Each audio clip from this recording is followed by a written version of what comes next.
Stop everything you're doing right now. What I'm about to tell you, what I witnessed on SmackDown, has left me furious, shocked, and questioning everything we thought we knew about WWE's power structure. The Bloodline? Destroyed. Solo Sikoa's empire? Crumbling. And the man responsible? The beast incarnate himself has just unleashed absolute carnage that has the entire WWE universe in complete chaos. But here's what has me enraged, and I need you to tell me in the comments if I'm wrong. WWE just made a decision that could either be the greatest storyline move of the decade or the biggest mistake that will haunt them for years to come. Hello viewers, if you're new here, please don't forget to like and hit the subscribe button for daily updates on WWE Raw. Before I reveal what happened, before I show you the evidence that will make your jaw drop to the floor, I need to know, are you Team Brock or are you Team Bloodline? Because after tonight, there's no middle ground. Comment right now before you hear what I have to say, because I guarantee your opinion is about to be challenged. This is WrestleScope, and you're watching the only channel brave enough to tell you the unfiltered truth about what's really happening behind the curtain. I'm about to break down this single most explosive SmackDown moment of 2024, and trust me, you're not ready for this. Let me take you back to where this all began, because to understand the magnitude of what just happened, you need to understand the power vacuum that's been brewing in WWE for months. When Roman Reigns walked away, when the tribal chief left his throne, everyone assumed Solo Sikoa would simply keep the seat warm. We thought this was temporary. We thought Solo was just a placeholder, a loyal soldier holding down the fort until the head of the table returned. But Solo had other plans, didn't he? Week after week, we watched Solo Sikoa transform from Roman's enforcer into something else entirely. He didn't just assume leadership of the Bloodline, he seized it with an iron fist.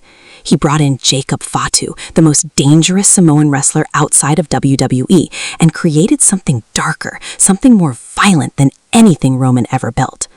Tama Tonga? Check. Tongaloa? Check. Jacob Fatu? The final piece of a puzzle that made the new Bloodline not just Roman's legacy, but Solo's hostile takeover.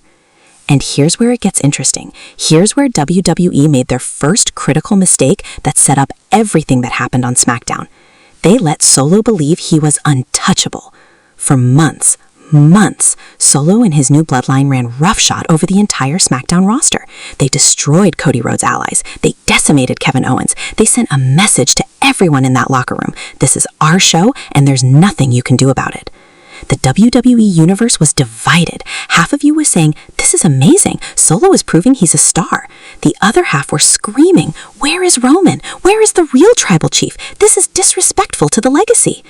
But there was one name, one individual that nobody was talking about. Brock Lesnar. The beast incarnate had been suspiciously quiet, hadn't he? No appearances, no confrontations, no presence whatsoever while the Bloodline Civil War was brewing.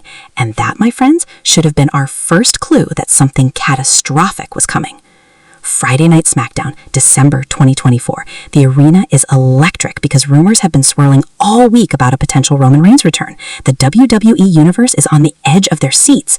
Solo Sikoa opens the show, and let me tell you, he's dripping with arrogance. He's got Jacob Fatu by his side, the Samoan werewolf himself, looking like an absolute monster. Tama Tonga and Tongaloa flanking them, the new Bloodline in full force, standing in the center of that ring like they own not just SmackDown, but the entire WWE.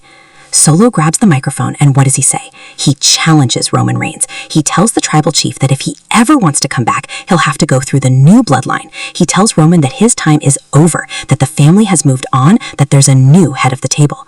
The crowd is going insane, half booing, half chanting for Roman. The energy is unreal. And then the lights go out. Not Roman's music, not the tribal chief's entrance, something else. When those lights come back on, standing at the top of the ramp, 6 feet 3 inches, 285 pounds of pure violence and destruction, is Brock Lesnar. But here's what nobody expected. Here's what has me furious at WWE for not preparing us, for not giving us any indication this was coming. Brock isn't alone. Paul Heyman, the special counsel, the wise man, the advocate who has been conspicuously absent since Roman disappeared, is standing right beside him. The arena explodes. The confusion is palpable. What is happening? Is Brock here for Roman? Is he here for Solo? What is Paul Heyman doing with Brock when he was supposed to be Roman's advisor? Solo's face, and I want you to watch this back because the camera catches it perfectly, goes from arrogant confidence to absolute shock in a nanosecond. Brock doesn't wait. He doesn't grab a microphone. He doesn't cut a promo. The Beast does what the Beast does best. He charges that ring like a freight train with no brakes. Jacob Fatu, the most intimidating enforcer in WWE, the man who's been destroying everyone in his path, steps forward to meet Brock. And what happens next is something I'm going to be replaying in my mind for years. These two behemoths collide in the center of the ring, and it's not wrestling. It's a street fight.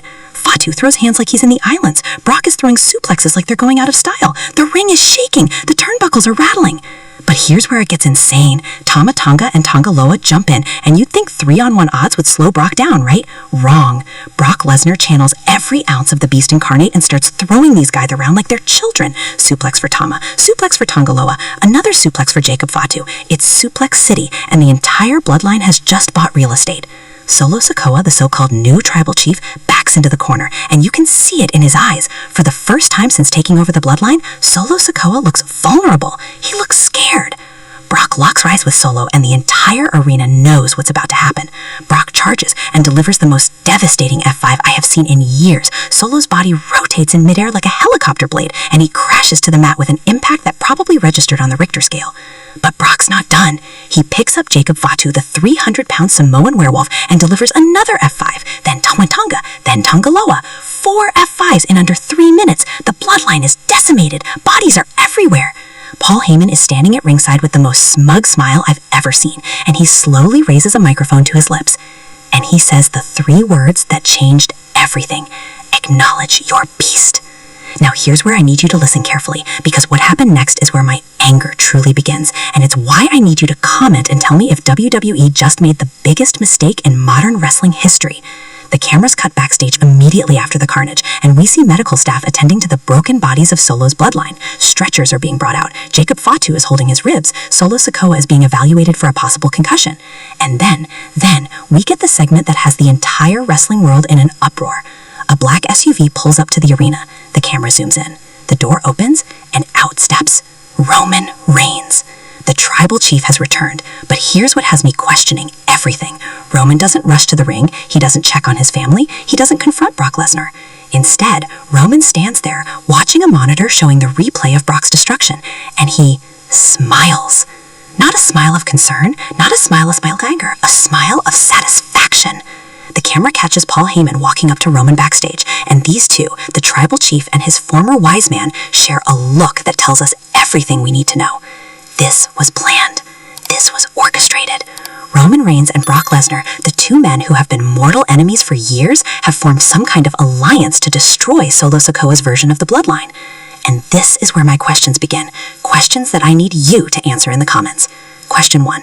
Is Roman Reigns a hypocrite?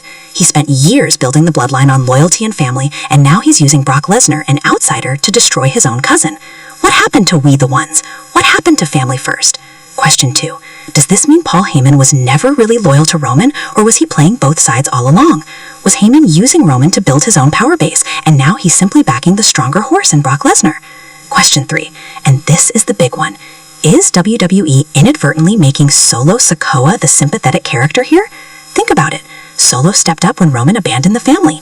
Solo brought in reinforcements to keep the Bloodline strong. And now he's being destroyed by an alliance between his cousin and an outside mercenary?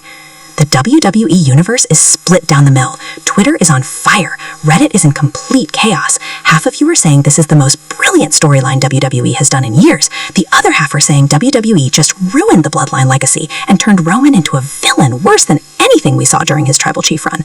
Let me break down what I think, and I emphasize think because WWE has been so unpredictable lately, is going to happen over the next few months, and why this could either save or destroy the biggest storyline in modern WWE history.